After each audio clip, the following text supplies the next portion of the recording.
C'est moi qui ai la charge ce matin de vous apporter la parole, de conduire le culte, et je veux remercier aussi le pasteur Saverio qui m'a demandé de le faire, et il sait absolument pas de quoi je vais parler, mais il me fait absolument confiance. Saverio m'a téléphoné quand j'étais en Italie il y a 2 semaines, et il me dit, écoute, j'ai pensé à quelque chose, est-ce que tu voudrais prêcher pour le 5 octobre?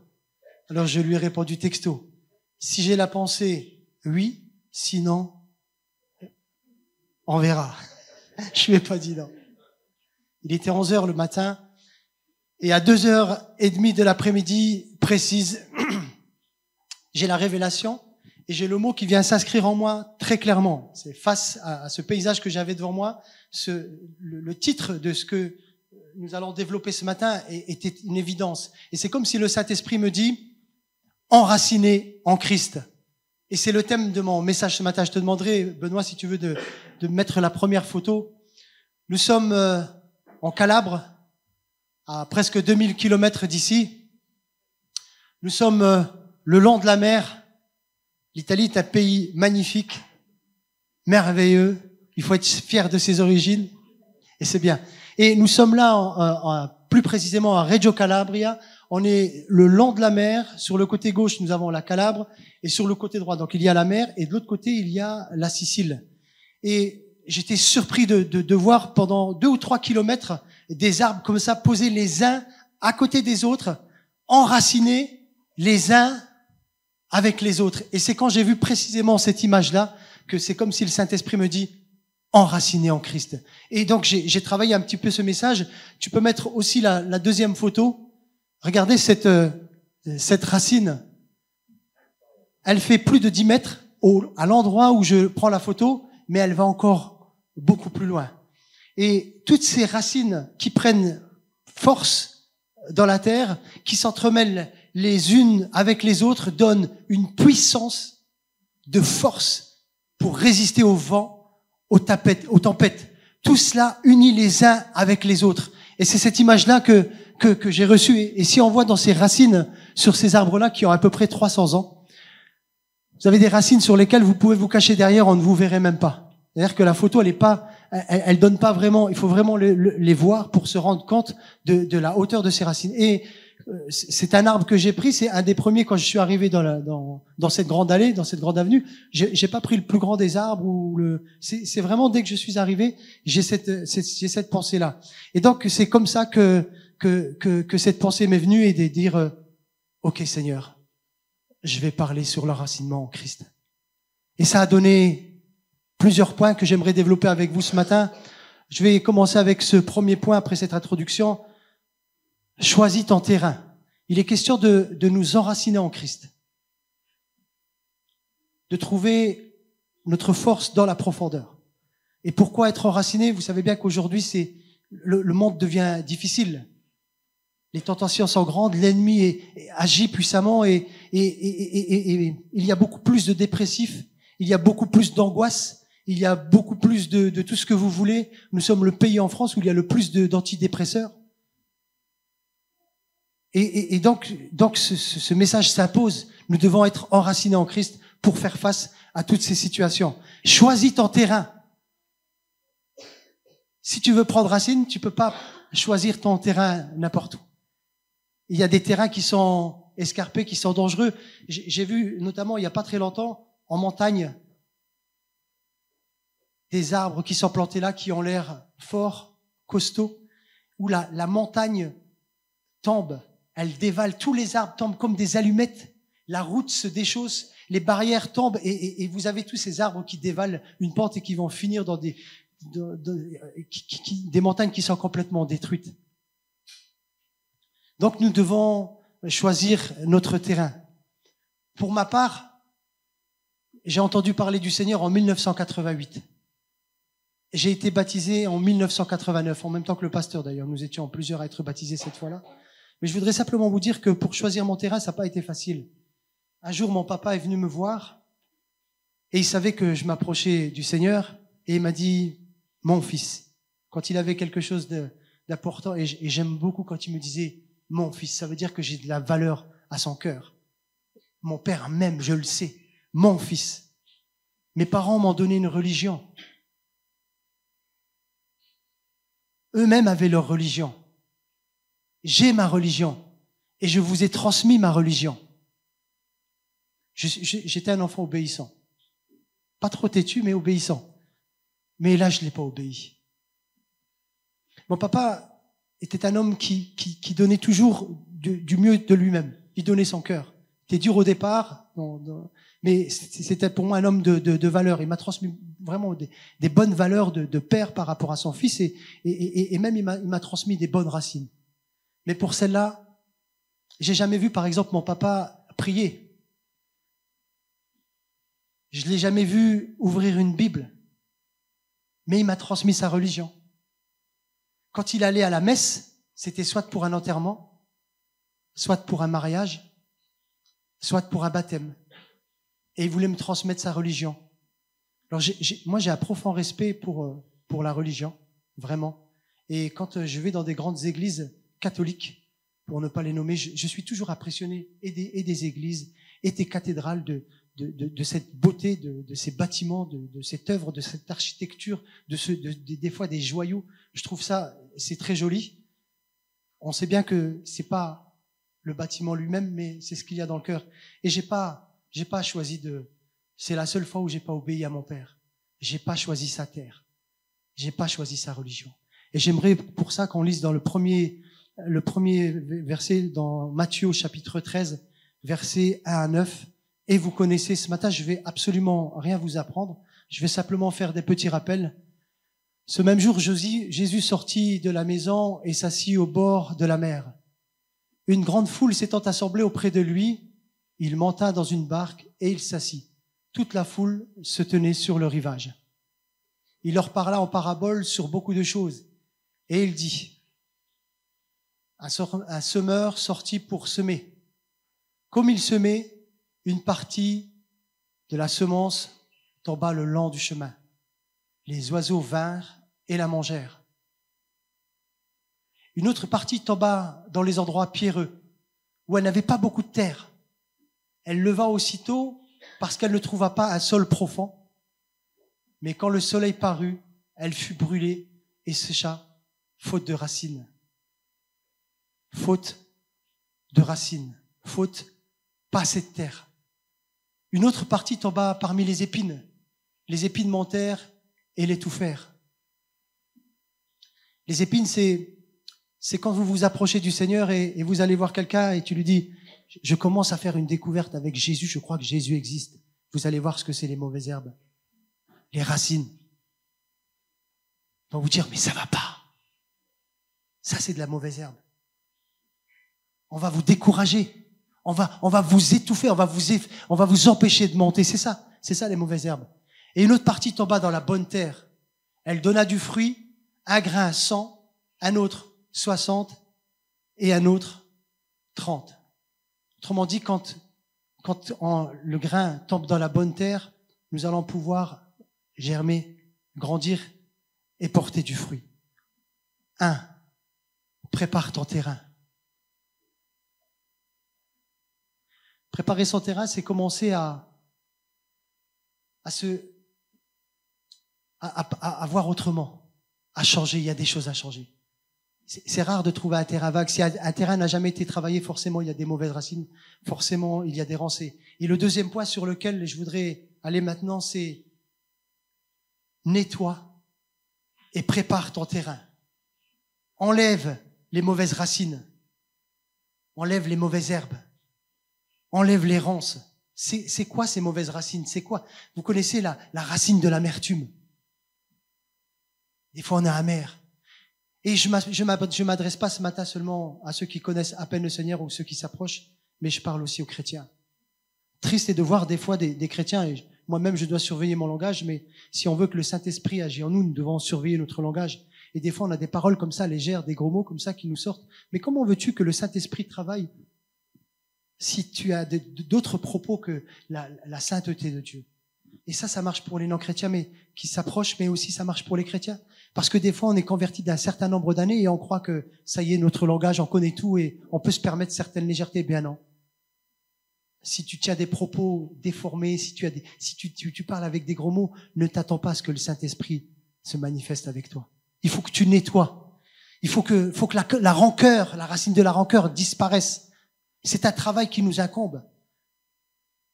Dieu va nous aider. Il faut prier, louer, prier. Dieu va nous venir en aide. Mais la haine, c'est une mauvaise racine avec. La rébellion. Je ne loue pas au prochain. Il m'a eu. La prochaine, c'est pour moi, je ne le loue pas. Je lui coupe les jambes. Faut pas être rebelle.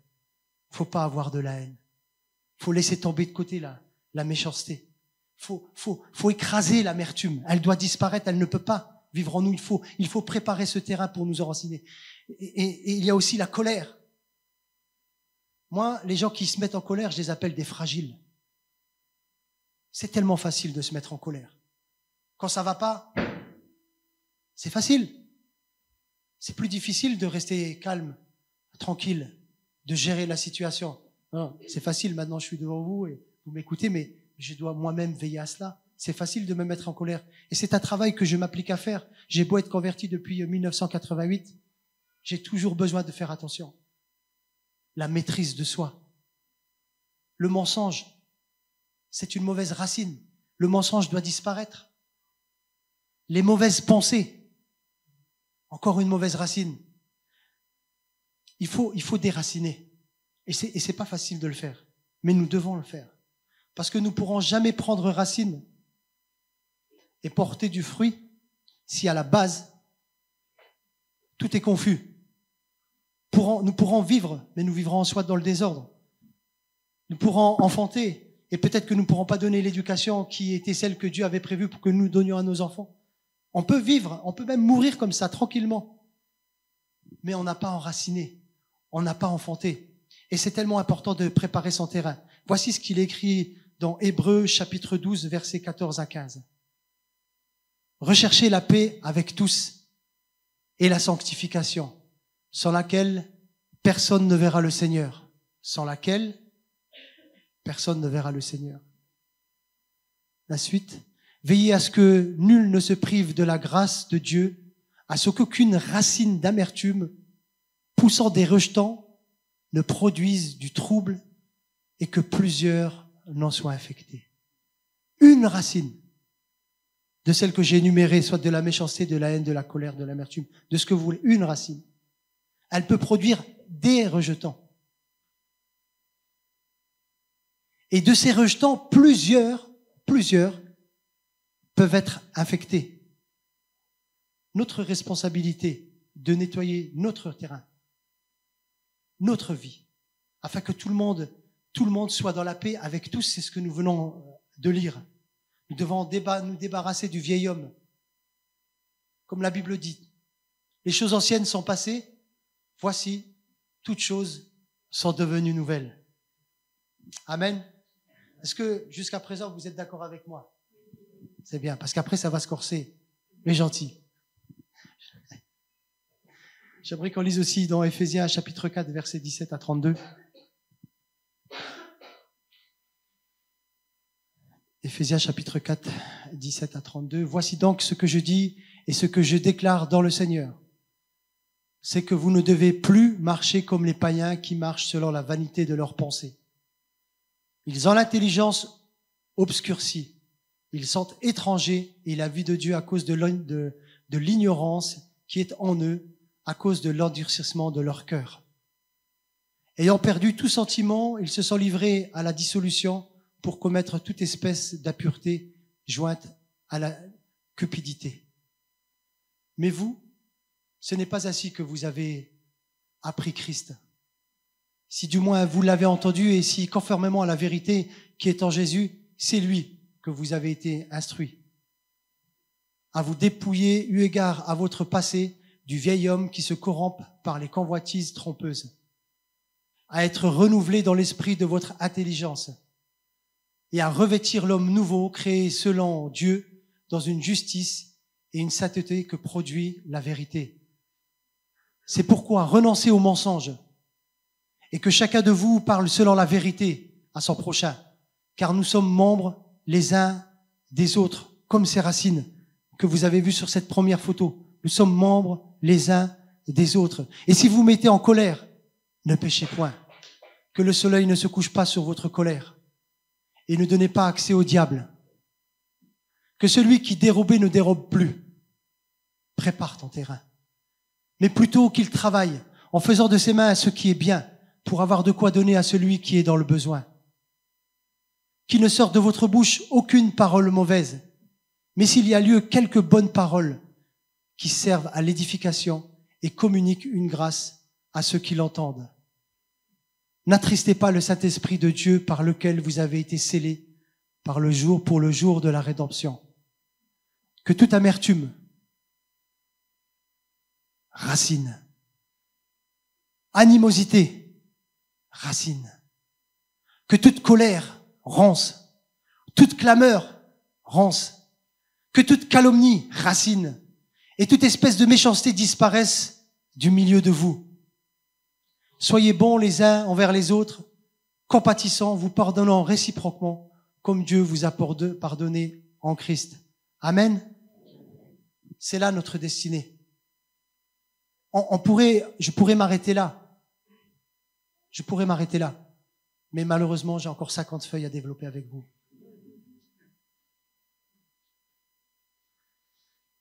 Troisième point. Plante ton arbre et prends racine. D'accord? On a choisi notre terrain.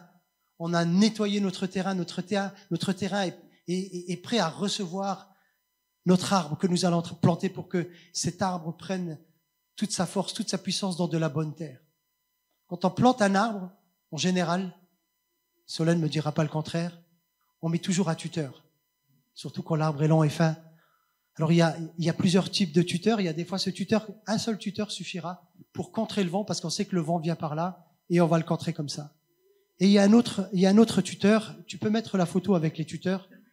C'est la 3e ou 4e.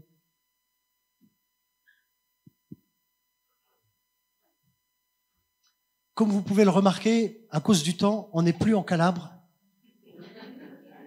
On est à Gandange, samedi matin autour de la Ballastière. Et là, vous avez le tuteur. Ce tuteur, il a 4 bras. 4. Alors, j'ai pris dans le dictionnaire Internet, j'ai plus de dictionnaire, la définition du mot tuteur. Tuteur. Aider à la pousse d'un arbre et le garder droit. Le stabiliser sans pour autant l'immobiliser ou l'entraver. On est là juste pour le stabiliser, qu'il grandisse. L'aider face au vent, qui veut ou qui peut le plier ou même le soulever de terre. C'est pas rien. Plier un arbre, c'est le tuer. Le soulever de terre, c'est le faire mourir. C'est pour ça qu'on a besoin d'un tuteur et c'est mon interprétation, c'est mon étude à moi, c'est pas une étude. Mais j'ai voulu rapporter le tuteur à ce qu'est l'Église. On peut dire l'Église, il y en a qui préfèrent appeler ça des chapelles. Il y en a, quand vous leur disiez Église, ils aiment pas trop le mot Église, mais on peut dire Église, on peut dire ce que vous voulez. En tout cas, le lieu où on va grandir ensemble. Appelez-le comme vous voulez. Eh bien, le tuteur, c'est quoi, en fait, quand on est dans une vie de collectivité comme ça, ensemble, où on travaille ensemble, où on entend la parole ensemble? Le tuteur, c'est déjà la vie d'église. Moi, j'ai appris beaucoup. J'ai appris beaucoup quand je suis venu à l'église. Vous savez ce que j'ai même fait? Parce que quand je venais à l'église au début, je me suis dit, mais c'est quand même peut-être une secte. Il faut quand même se méfier. C'est ce que j'ai fait. J'allais là. Et puis, avant que le culte finisse ou la réunion finisse, je partais toujours. Je me suis dit, il y en a bien un qui va venir me chercher et me dire, il faut que tu restes, il faut que tu te convertisses, il faut. Là, je l'ai fait une fois, ça n'a pas marché. Je l'ai fait 2 fois, ça n'a pas marché. Je l'ai fait 5, 6 fois. Personne n'est venu me chercher pour me mettre mon grappin dessus. Et j'ai compris que c'était ma propre liberté. C'était moi qui décidais de choisir mon terrain et d'entendre la parole de Dieu. Et c'était la conversion, donner ma vie à Jésus, ça regarde que moi. Même si ton voisin te dit « Jésus est vivant », alléluia, et il doit le faire. Mais c'est toi qui dois faire une rencontre avec Jésus.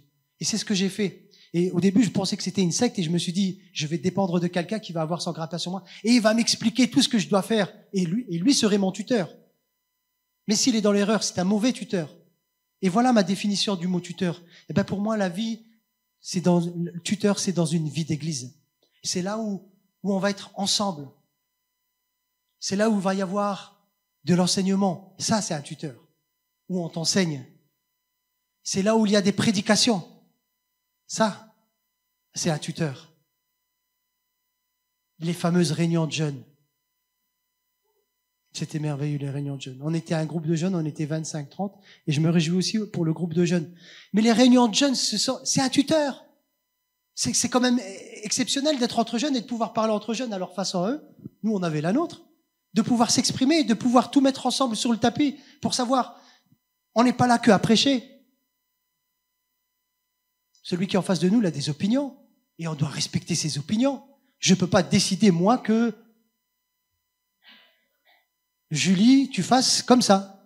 Et tu vas me dire, écoute Mario, t'es bien gentil, t'es mignon, t'es sympa, tu m'as l'air sincère, mais je fais ce que je veux de ma vie et tu as raison. Elle a raison. Je ne peux pas décider pour l'autre.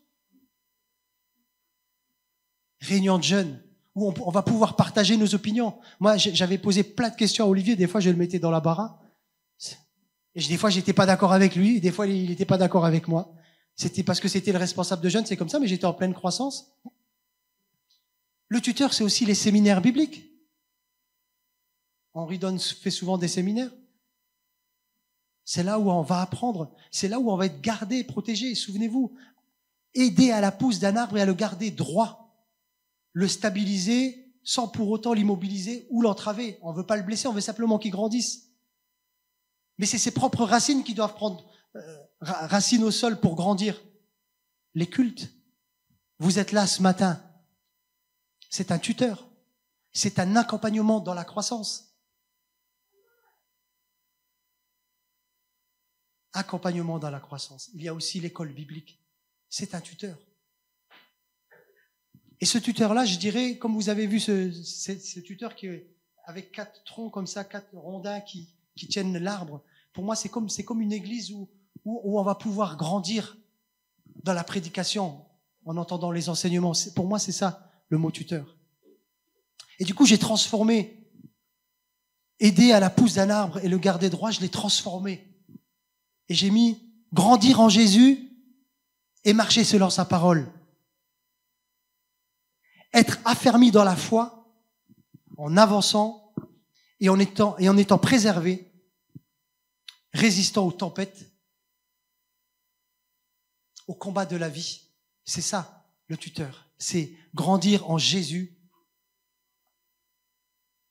et marcher droit selon sa parole. Sa parole, c'est ce qui est annoncé. Ce matin, dans ce message, c'est volontaire. Souvent on prend des versets, on les sort de leur contexte. Mais les versets que j'ai choisis ce matin, on pourrait les sortir de leur contexte, mais ils auraient toujours la même valeur. Parce que la semence qui est plantée dans la bonne terre, ça restera notre semence, notre vie. Et il y a plusieurs versets comme ça que nous allons lire. Je les sors pas de les contextes. Ils viennent accompagner mon message. Donc, en 1, choisis ton terrain. Jésus. En 2, nettoie et prépare ton terrain pour l'enracinement.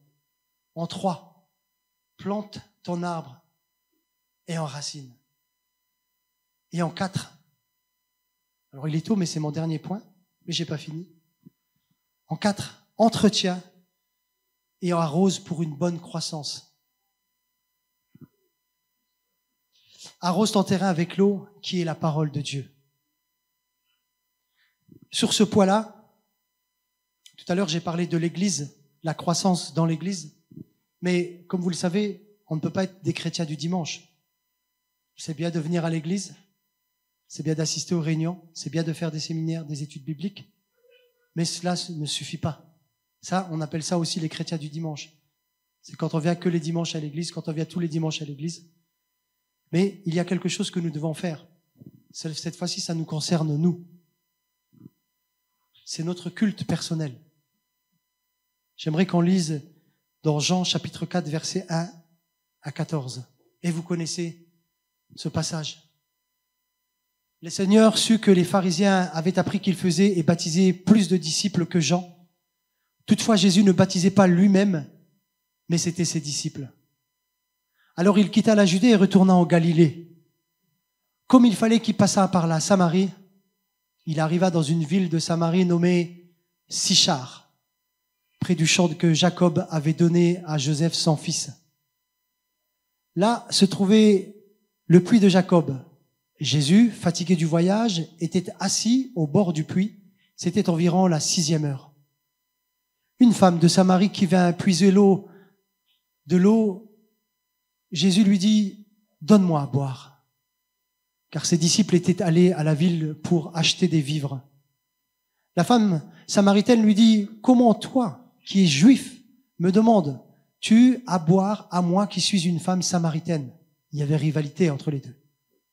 Les Juifs, en effet, n'ont pas de relation avec les Samaritains.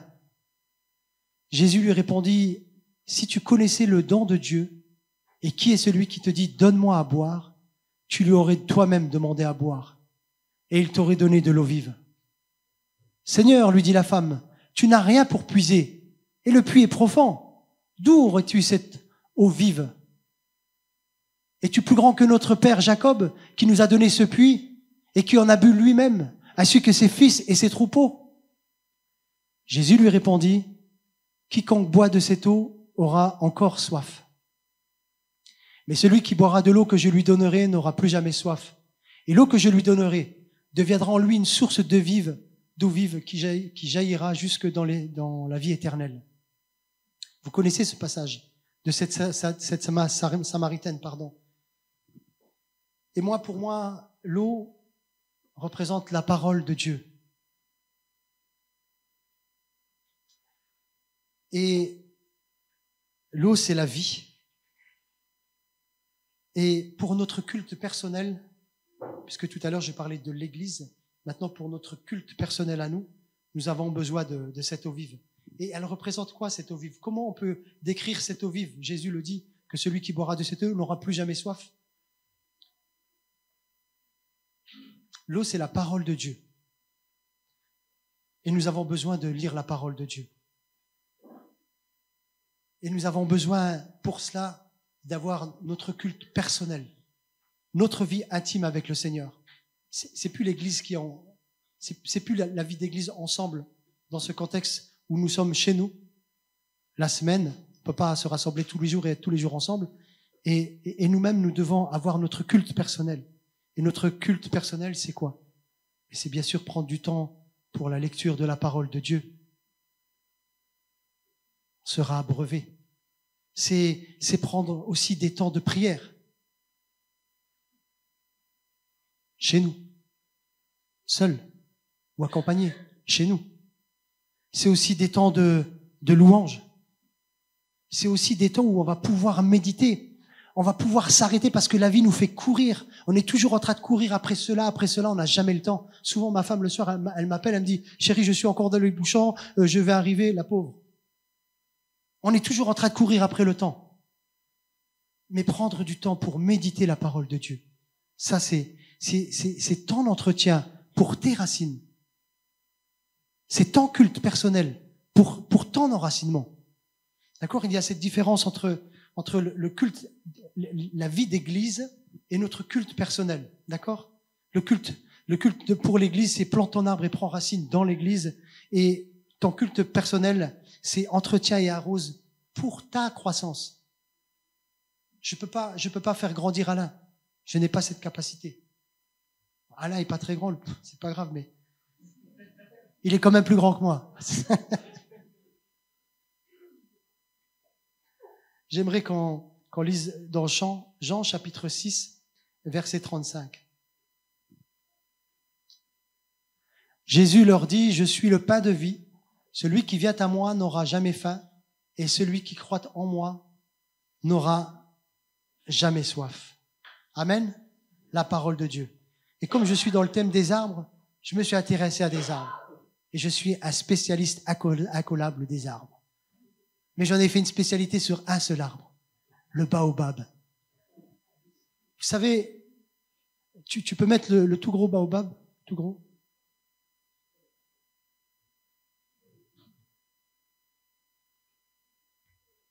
la grande photo là avec un baobab impressionnant. Est-ce que vous savez...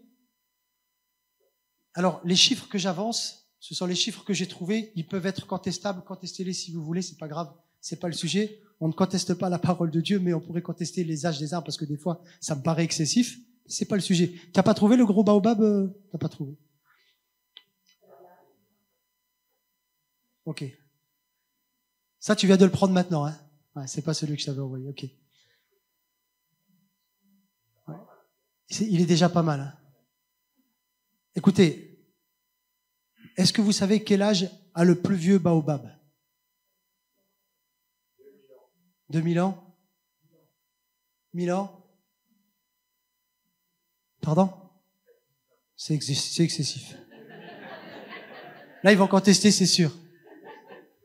Bon, le plus vieux baobab, il aurait, à 40 ans près, 2450 ans.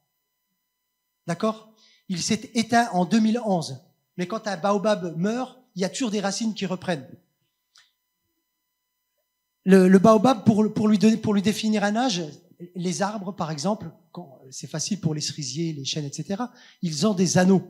Donc, avec ces anneaux, quand on coupe un tronc, on sait dater un arbre. Voilà.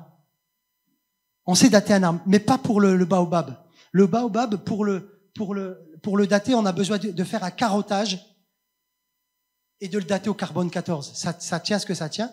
Mais c'est comme ça qu'on estime que le baobab le plus vieux du monde, il s'appelle le Panké. Il est au Zimbabwe et il a 2450 ans. Je vous impressionne pas, là? En tout cas, moi, je m'impressionne parce qu'il y a 2 jours, je le savais pas. Vous voyez ici, là? C'est un petit bonhomme qui fait sa sieste tranquille dans l'arbre. Le baobab qui a la plus grande circonférence. Et là, je prends mon outil de travail. Ne soyez pas excessif quand même, vous exagérez, 60 mètres. Le baobab qui a la plus grande circonférence, c'est le Sagol Big Tree. Big Tree. Il se trouve en Afrique du Sud.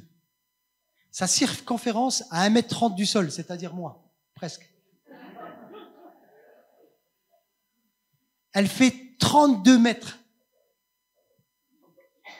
La circonférence fait 32 mètres.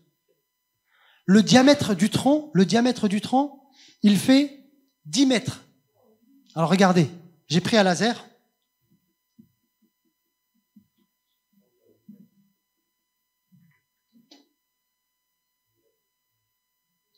Et j'ai 7,80 m. C'est juste pour vous donner une idée de la largeur du tronc, pour qu'on se rende compte.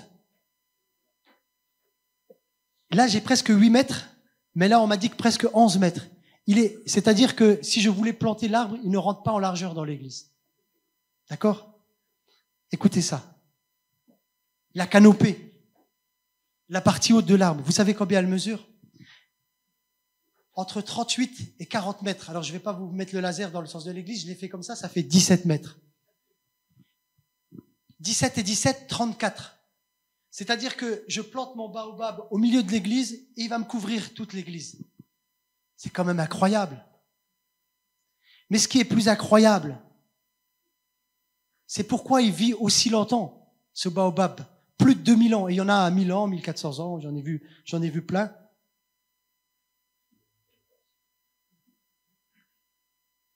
Le baobab, c'est un arbre spongieux. Et ses racines, elles sont remplies de fibres, en fait.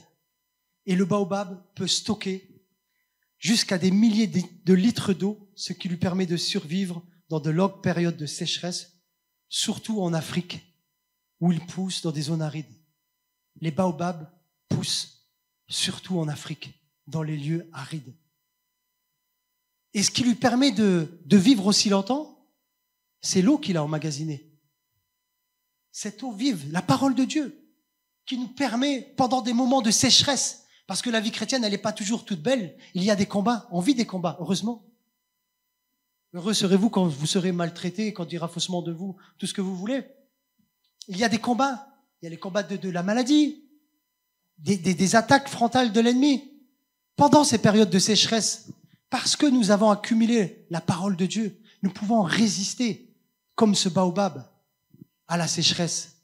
Et nous pouvons vivre dans des lieux arides si nous sommes remplis du Saint-Esprit, remplis de la parole de Dieu, remplis de l'eau. Et comme je me suis vraiment intéressé à l'arbre, vous savez que le baobab donne un fruit. J'ai l'impression d'être un prof et j'ai jamais aimé l'école, c'est formidable. Le baobab donne un fruit qui s'appelle le pain de singe. Alors pourquoi le pain de singe?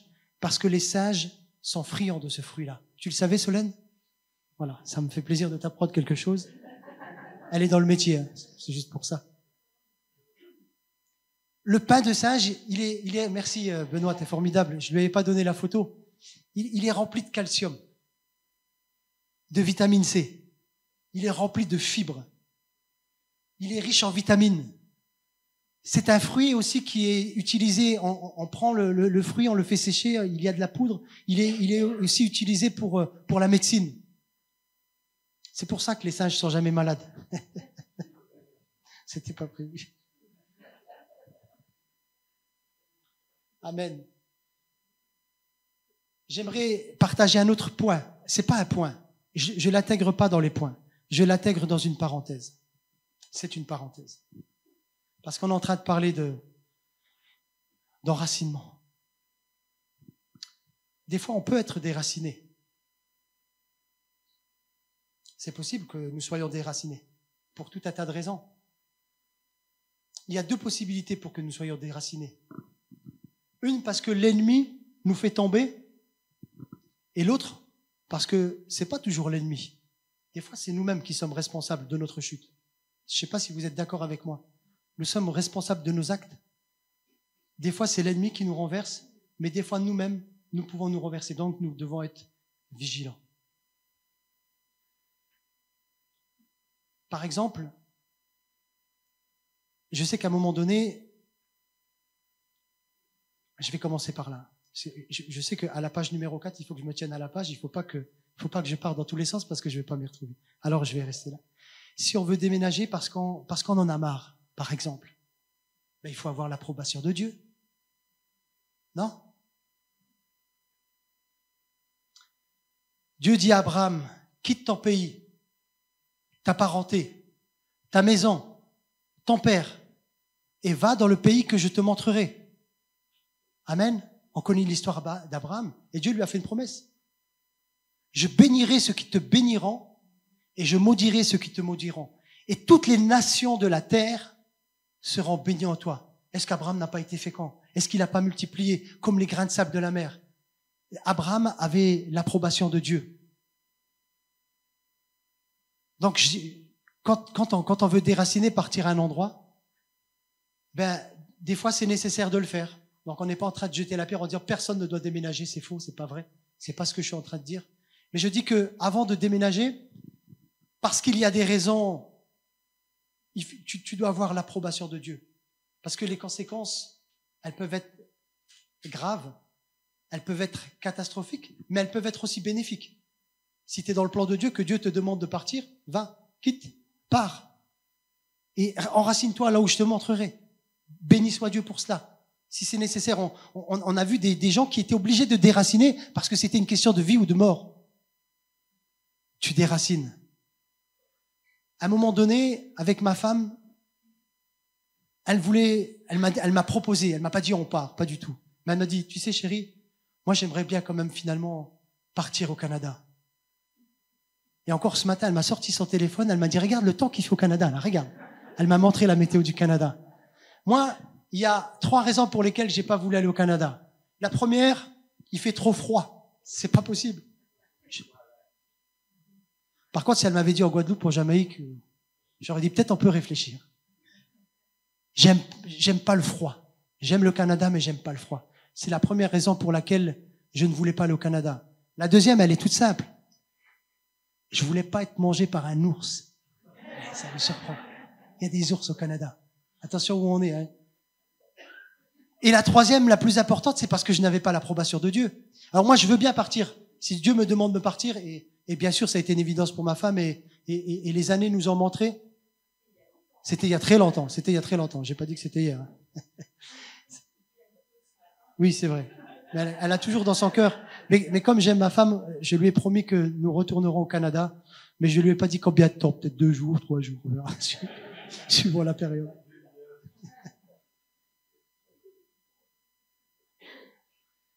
C'est un déracinement. Et il faut avoir l'approbation de Dieu. On a vu des couples qui sont partis, qui ont déraciné, qui sont partis dans une région, qui ont encore déraciné, et qui déracinent encore, et qui déracineront encore, parce qu'ils n'ont pas trouvé la bonne racine, ou peut-être qu'ils avaient la bonne terre, mais ils n'ont pas vu que c'était de la bonne terre. Manque de discernement. C'est possible. Avoir du discernement. Il y a un autre déracinement. C'est là où ça se corse. Et c'est la partie la plus délicate du message. Mais comme vous n'avez pas de pommes de terre, pas de bananes, pas de tomates, ça va aller, ça va bien se passer. Pour moi en tout cas. Il y a un autre déracinement.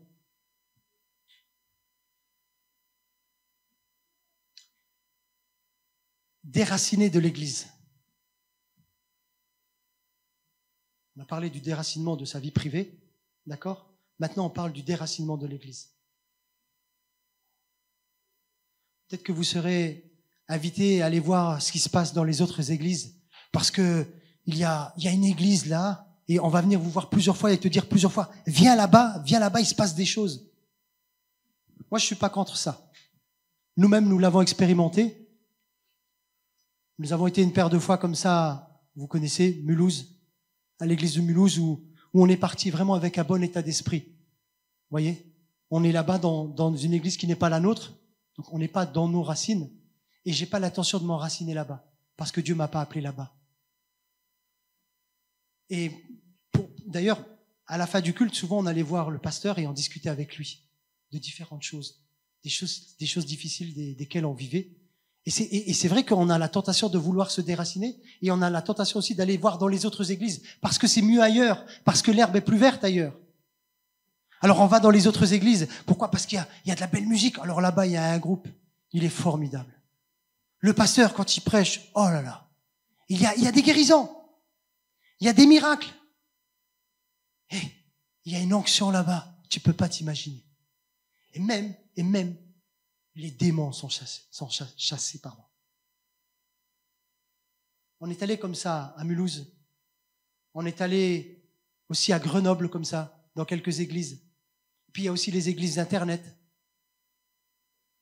où on vous invite à vous déraciner. Donc je dis bien, je suis pas contre d'aller dans une église et de voir ce qui s'y passe et que Dieu bénisse. Et je me réjouis. Mais je suis sûr que si à la fin je vais voir le pasteur de l'église dans laquelle on m'a ramené, je lui dis, voilà pasteur, mon église à moi, parce qu'en réalité c'est ça, c'est pas, je me sens pas bien, ça va pas. Et moi je veux venir dans votre église. Mais vous savez, un pasteur normalement constitué, vous savez ce qu'il va vous dire?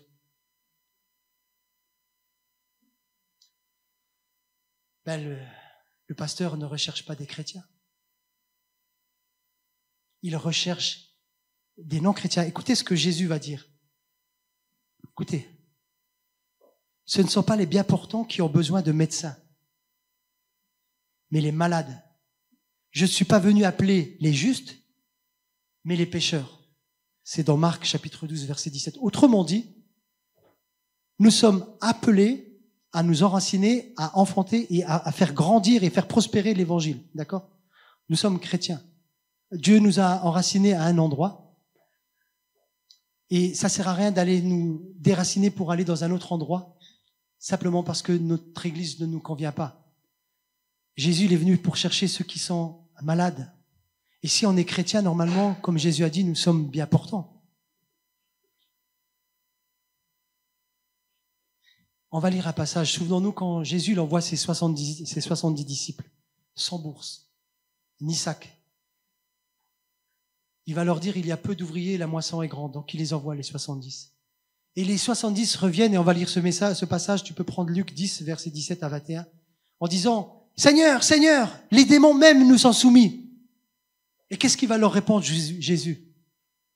Il va leur dire, ne vous réjouissez pas de ce que les démons vous sont soumis, mais de ce que vos noms sont inscrits dans le livre de vie.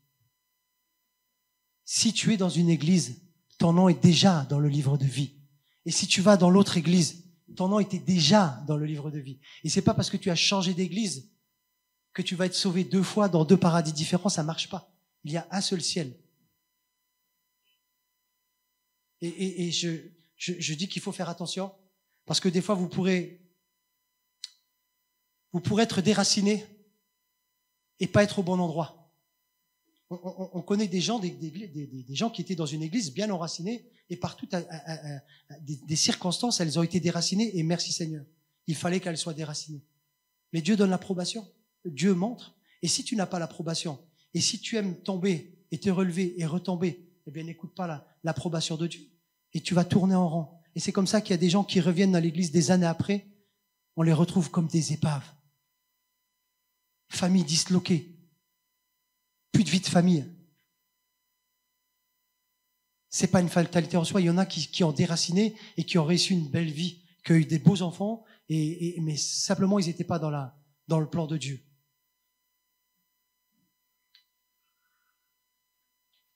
Hébreux, chapitre 10, verset 25.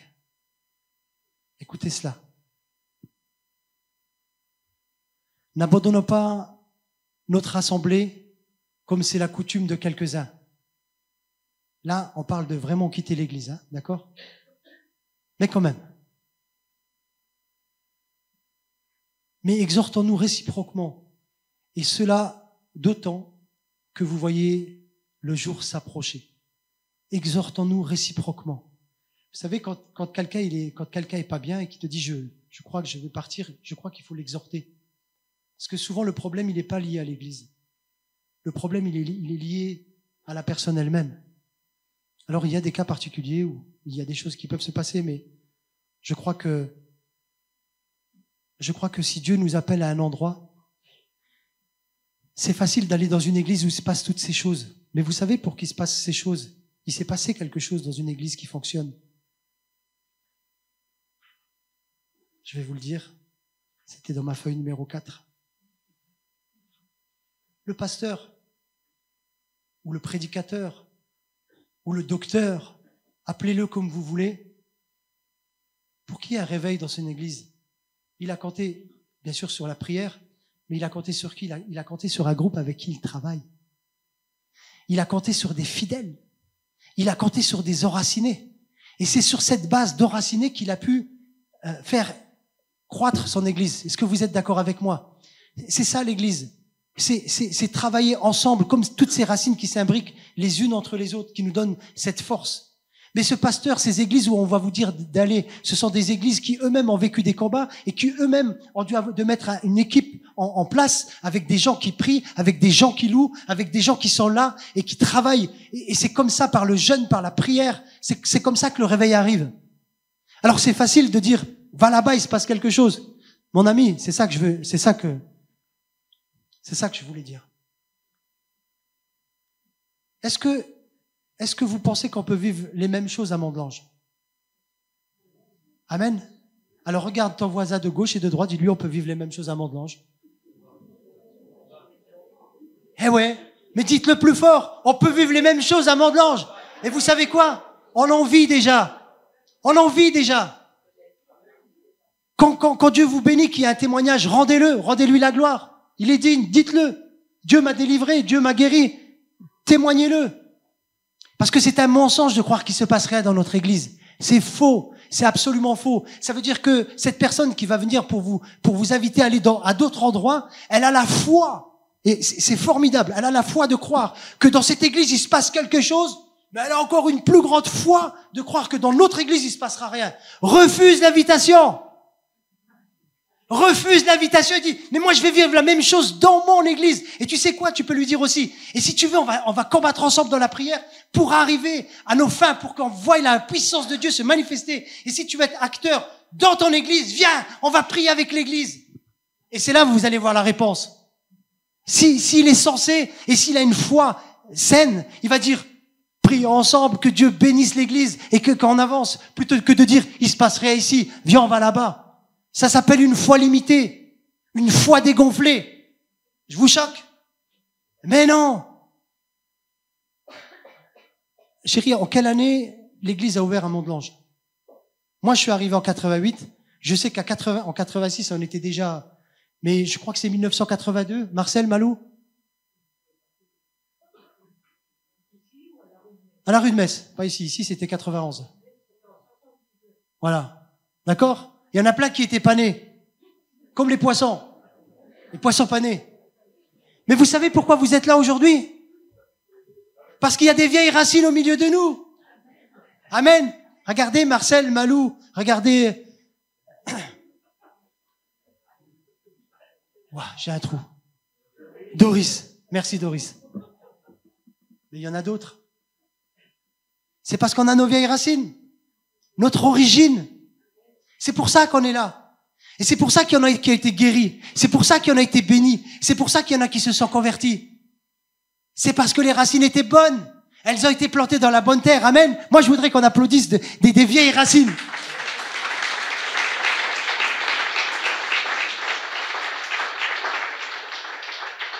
Luc, chapitre 10, versets 17 à 21. Si ceux qui sont pas d'accord avec moi, à la fin, ne venez pas me voir. Vous irez trouver directement le pasteur. Il me dira merci. On s'arrange toujours avec Saverio. Luc, chapitre 10, versets 17 à 21. Les 70 revinrent avec joie, disant, Seigneur, les démons même nous sont soumis en ton nom. Jésus leur dit, je voyais Satan tomber du ciel comme un éclair. Voici, je vous ai donné le pouvoir de marcher sur les serpents et les scorpions et sur toute puissance de l'ennemi et rien ne pourra vous nuire. Cependant, ne vous réjouissez pas de ce que les esprits vous ont soumis, mais réjouissez-vous de ce que votre nom est inscrit dans le livre des cieux. Amen. La finalité, parce que j'arrive à la fin de mon message, j'ai compris quelque chose en faisant ce message.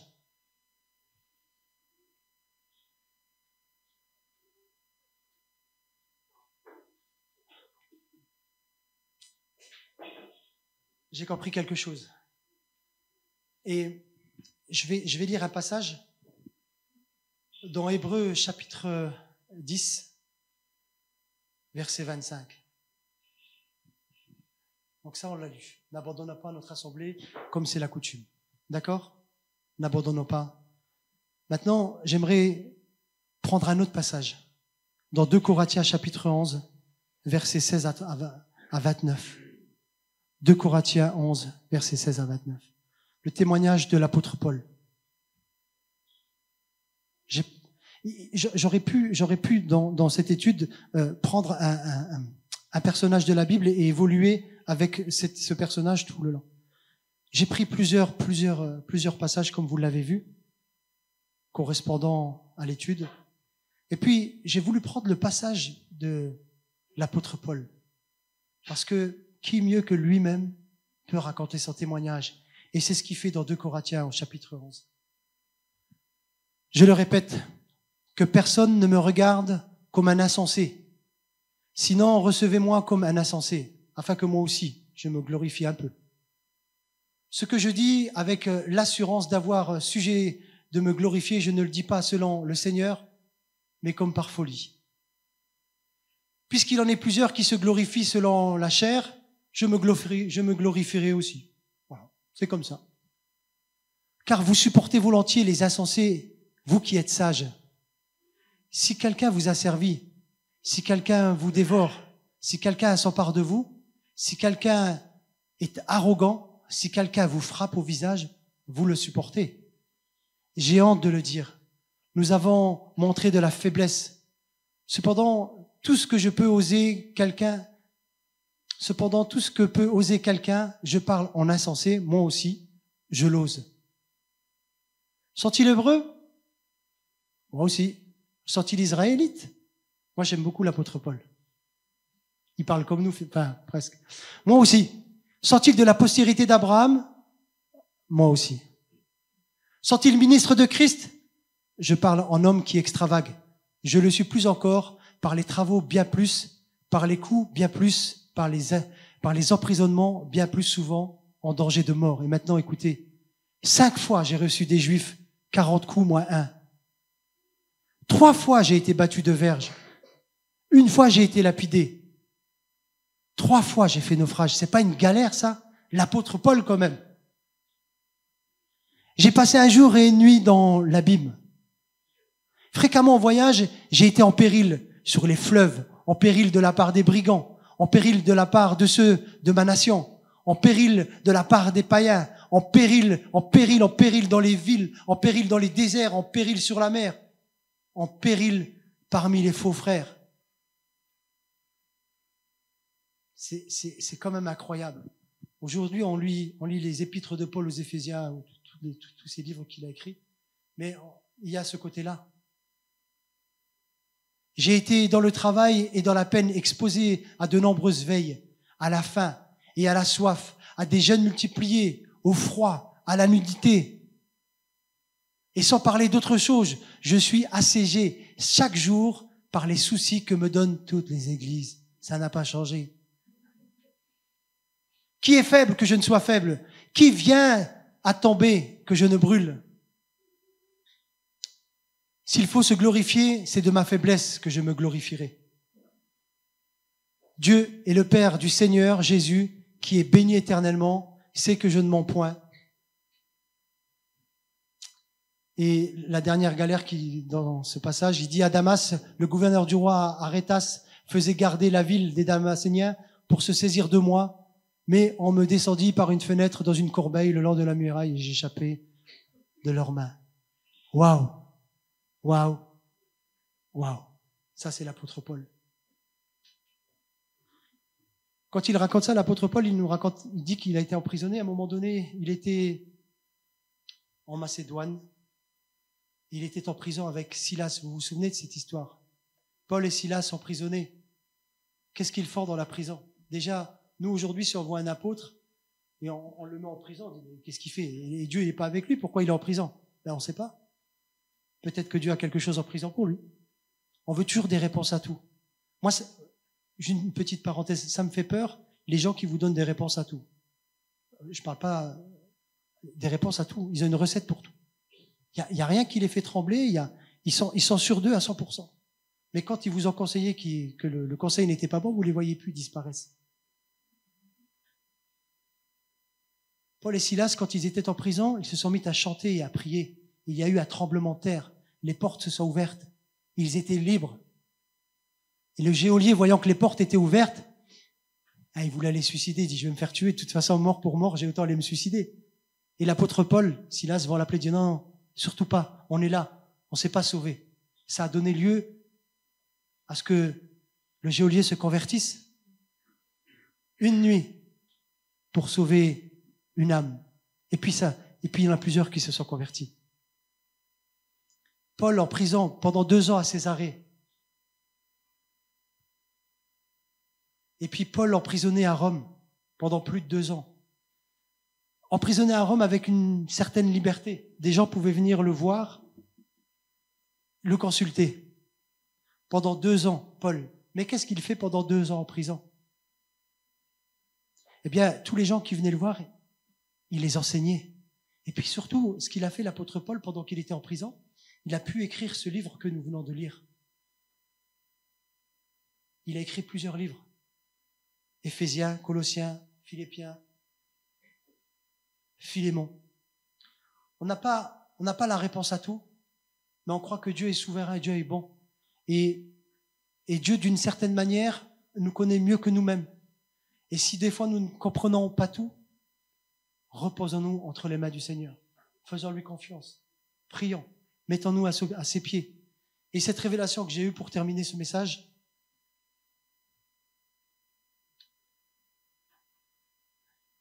Colossiens chapitre 2, versets 6 à 10. C'est le dernier passage que nous allons lire.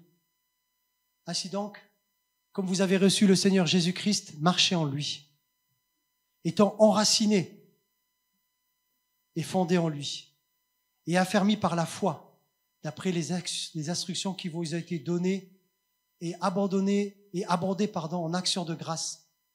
Prenez garde que personne ne fasse de vous sa proie par la philosophie ou par des vaines tromperies, s'appuyant sur la tradition des hommes et sur les rudiments du monde, et non sur Christ.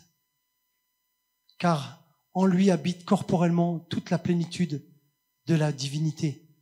Et la révélation que j'ai, je termine avec ça.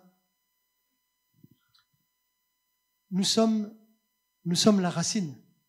Nous sommes notre racine. Nous avons le tuteur. Nous avons grandi. Et comme ce baobab, à notre tour, nous donnons du fruit. Et ce fruit, dans ce fruit, on va prendre la graine qui, à son tour, va donner naissance à une nouvelle racine. C'est ça ma révélation. Nous devons enfanter dans nos racines. Amen. Nous sommes des fruits vivants. Nous avons la semence en nous. Nous avons la plantation en nous. Et nous sommes appelés à prendre racine, à donner du fruit pour que nos enfants puissent à leur tour prendre racine, donner du fruit. C'est comme ça que l'évangile perdure. La parole de Dieu dira, le monde passera, mais la parole de Dieu ne passera pas. Elle sera toujours là. Et Jésus est vivant. Et c'est pas un hasard si aujourd'hui on parle encore de Jésus et que si sa parole nous est arrivée là. C'est parce que papa Abraham était un enraciné.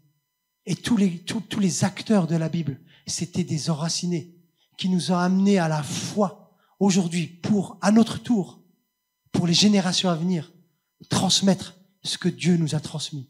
C'est un cycle sans fin. Amen. Que Dieu vous bénisse. Nous allons prier.